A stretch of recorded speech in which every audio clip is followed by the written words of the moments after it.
Everyone, আসসালামু আলাইকুম। Welcome to my channel Bhoboghure traveller. আমি সাদিয়া, আপনাদের সবাইকে আমার চ্যানেল ভবঘুরে ট্রাভেলার পক্ষ থেকে অনেক অনেক ভালোবাসা জানিয়ে আজকের ব্লগটি শুরু করছি। আমি আজকে এসেছি একটি পার্কে। এই পার্কটি হচ্ছে সাউথ লন্ডনের একটি পার্ক, আর the name of this park is Peckham Rye park. আমি আজকে প্রথমবারের মতো এই পার্কটাতে এসেছি এবং আসার পরেই আমার কাছে খুব ভালো লাগছে। বিশাল জায়গা নিয়ে পার্কটা করা হয়েছে এবং বাচ্চাদের জন্য আলাদা প্লেগ্রাউন্ড আছে, এছাড়া কফি আর জন্য আলাদা ক্যাফেরও একটা জায়গা আছে, গাড়ি পার্কিংয়েরও সুবিধা আছে। একটা জিনিস আমি আপনাদের এখানে দেখাবো যেটা আমার খুবই ভালো লেগেছে। পার্কে ঢোকার পরে এই ওয়েলকাম বোর্ডটাতে বাংলায় স্বাগতম লেখা ছিল।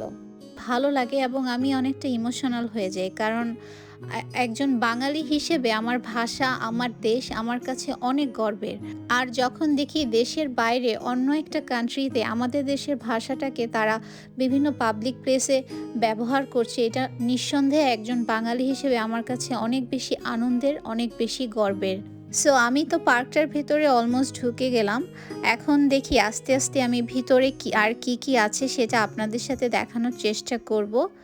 আর ভিতরে ঢোকার পরে আমি দেখলাম বিভিন্ন ধরনের সামার যে ফ্লাওয়ারগুলো এই দেশে দেখা যায়, সেই ফ্লাওয়ারগুলোই এখানে খুব সুন্দরভাবে অর্গানাইজড ওয়েতে পুরোটি পার্ক জুড়ে বিভিন্ন কর্নারে খুবই সুন্দরভাবে প্লান্ট করা হয়েছে।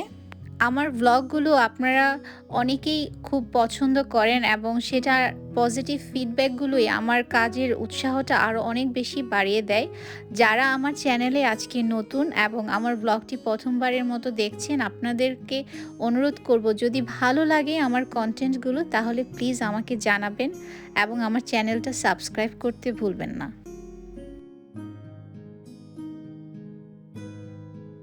আর এই দেশগুলোতে সবচেয়ে একটা সুবিধা কি জানেন, আপনি যদি কোনো পার্কে আসেন বা যে কোনো জায়গায় আসেন, there should be instruction, like কোন দিকে গেলে আপনি কি দেখতে পাবেন। খুবই সুন্দর জায়গাটা, একেবারে গ্রিন। ওয়েদার খুবই আমাকে ডিসঅ্যাপয়েন্ট করছে, লাস্ট দুইটা ব্লগেই সেম অবস্থাই হলো। Because of the weather real বিউটিটা ওইভাবে দেখানো যাচ্ছে না, বাট আই বিলিভ তারপরও আপনারা এনজয় করছেন। এখন আমি আপনাদের সাথে শেয়ার করব এই পার্কটাতে আসার main reason. The reason is wisteria যে ফ্লাওয়ারটা আছে সেটা মিডল অফ দ্য মে থেকে আপনি মিডল অফ দ্য জুন পর্যন্ত দেখতে পাবেন। যদি ওয়েদারটা ওরকম ভালো থাকে তাহলে তো খুবই সুন্দরভাবে কালারটা বোঝা যায়। আর এই ফ্লাওয়ারটি একটি অর্নামেন্টাল ট্রি। এশিয়ার বিভিন্ন দেশে এই ফ্লাওয়ারটি দেখা যায়, বিশেষ করে চীন, জাপান এবং কোরিয়ায়। এছাড়া ইউএসএতে এবং ইউরোপেও এই ফ্লাওয়ারটা সামারে মানুষ খুব পছন্দ করে এবং অনেকের গার্ডেনেই এই ফ্লাওয়ারটা দেখা যায়। সামার টাইমে খুব সুন্দরভাবে এটা গার্ডেনের সৌন্দর্য বাড়িয়ে দেয়। আপনারা এই গাছটি যারা দেখেছেন তারা তো নিশ্চয়ই জানেন, এবং যারা কখনো ওইভাবে এই গাছটা দেখেননি তাদের জন্য বলতে চাচ্ছি, এটি একটি লতানো টাইপের গাছ।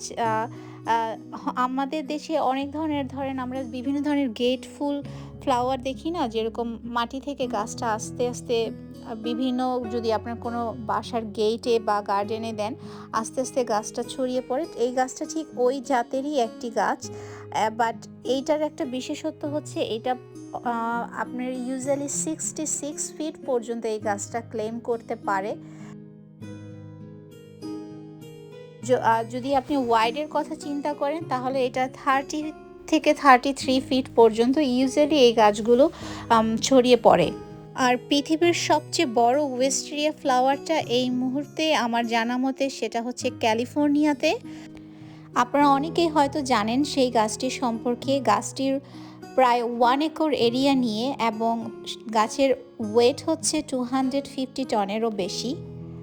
আর এই উইস্টেরিয়া ফ্লাওয়ারটা কিন্তু এরকম আপনারা যেরকমটা দেখছেন আমার ভিডিওতে, লাইট পার্পেল থেকে একটু ডার্ক পার্পেলের মধ্যেও হয়, বাট ডিপেন্ড করে ওয়েদারের ওপরে অনেক সময়। আমার কাছে অসম্ভব ভালো লাগে ফ্লাওয়ারটি, তাই ভাবলাম আপনাদের সকলের সাথে শেয়ার করি। আর যারা আমার চ্যানেলে নতুন আজকে প্রথম আমার ভিডিও দেখছেন, আমার অনুরোধ রইল আপনাদের যদি আমার ভিডিওটি ভালো লাগে তাহলে প্লিজ আমার চ্যানেলটা সাবস্ক্রাইব করতে ভুলবেন না এবং আপনার ফ্রেন্ডস অ্যান্ড ফ্যামিলির সাথে শেয়ার করতে ভুলবেন না। আমি অলওয়েজই ট্রাই করব ইউকের বিভিন্ন সুন্দর জায়গাগুলো আপনাদের সাথে শেয়ার করার, এবং এটাই আমার চ্যানেলের মূল উদ্দেশ্য।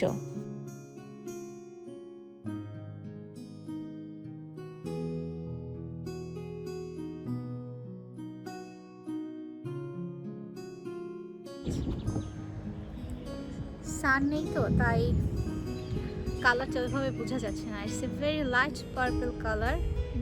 স্মেলটা খুবই একটা লাইট সুইট একটা স্মেল।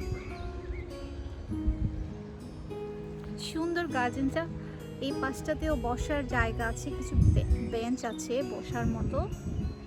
আর এই তো গার্ডেনটা।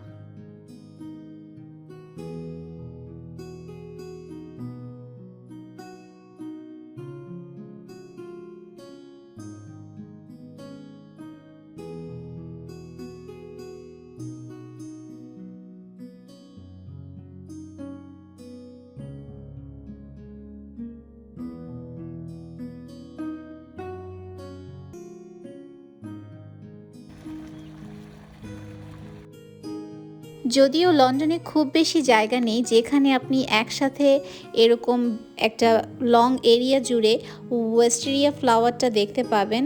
So I think this place is one of the must visit place যদি আপনি এই ফ্লাওয়ারের সৌন্দর্যটা দেখতে চান। আই ডোন্ট নো আপনাদের কাছে কেমন লাগছে জায়গাটা, বাট আমার কাছে কিন্তু খুবই ভালো লাগছে। আর সবচেয়ে মজার ব্যাপার হলো এখানে কোনো ক্রাউড নেই। একেবারে আপনি আপনার নিজের মতো করে অনেকটা সময় একা বসিয়ে গল্পের বই পড়ে একটা কফি নিয়ে সুন্দরভাবে কাটিয়ে দিতে পারবেন।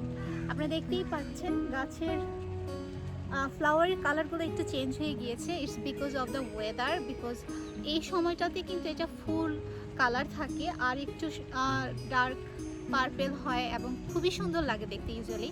বাট এই বছর ওয়েদারটা তো ওরকম সুইটেবল না, আর ওরকম ধরেন সানও ছিল না, বৃষ্টি খুব বেশি হচ্ছিল। অলমোস্ট ঈদের পর থেকেই খুব ভালোভাবে লাস্ট 2 উইকস যাবত খুবই বৃষ্টি ছিল। That's the main reason. ফ্লাওয়ারের কালারটা হয়তো আমি আপনাদের সাথে যেরকমটা প্ল্যান করেছিলাম ওরকম দেখাতে পারলাম না, বাট স্টিল আমার কাছে খুব ভালো লাগছে। আই থিঙ্ক আপনাদেরও ভালো লাগছে। যদি ভালো লাগে প্লিজ ভিজিট করবেন এই প্লেসটা যারা লন্ডনে আছেন, আর আমাকে জানাবেন না কেমন লাগলো আজকের ব্লগটা, অ্যান্ড আপনার ফ্রেন্ডস অ্যান্ড ফ্যামিলির সাথে কিন্তু শেয়ার করতে ভুলবেন না।